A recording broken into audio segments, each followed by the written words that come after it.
हतो वा प्राप्स्यसि स्वर्गम जित्वा वा भोक्ष्यसे महीम तस्माद उत्तिष्ठ कौन्तेय युद्धाय कृत निश्चय। हे वासुदेव, तुम तो जानते हो कि मुझे अपनी मृत्यु की चिंता तिल भर भी नहीं है।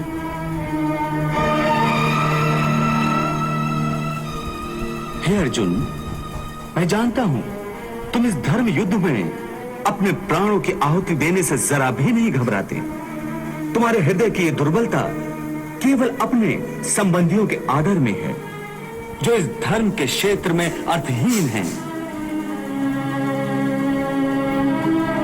तुम्हें अपने संबंधियों की मृत्यु की चिंता है, परंतु तुम्हारा यह विचार तुम्हारे अज्ञान का खुला प्रतीक है।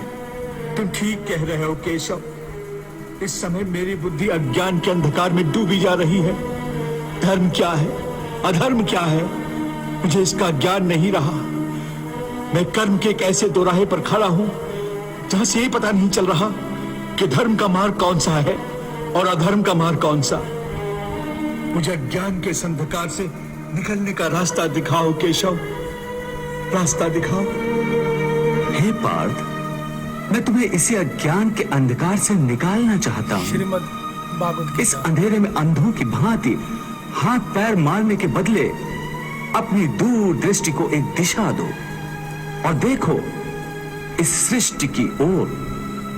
इस सृष्टि में जो जन्म लेता है वो निश्चित रूप से मृत्यु के अधीन हो जाता है। करी प्राणायाम। इसका अर्थ यह है कि इस मृत्युलोक का हर प्राणी, चाहे वो मनुष्य हो, जय प्राणायाम कर, पक्षी हो या फिर पेड़ पौधा हो, हर सांस लेने वाला प्राणी अपने जन्म के साथ अपनी मृत्यु को भी लेकर आता है।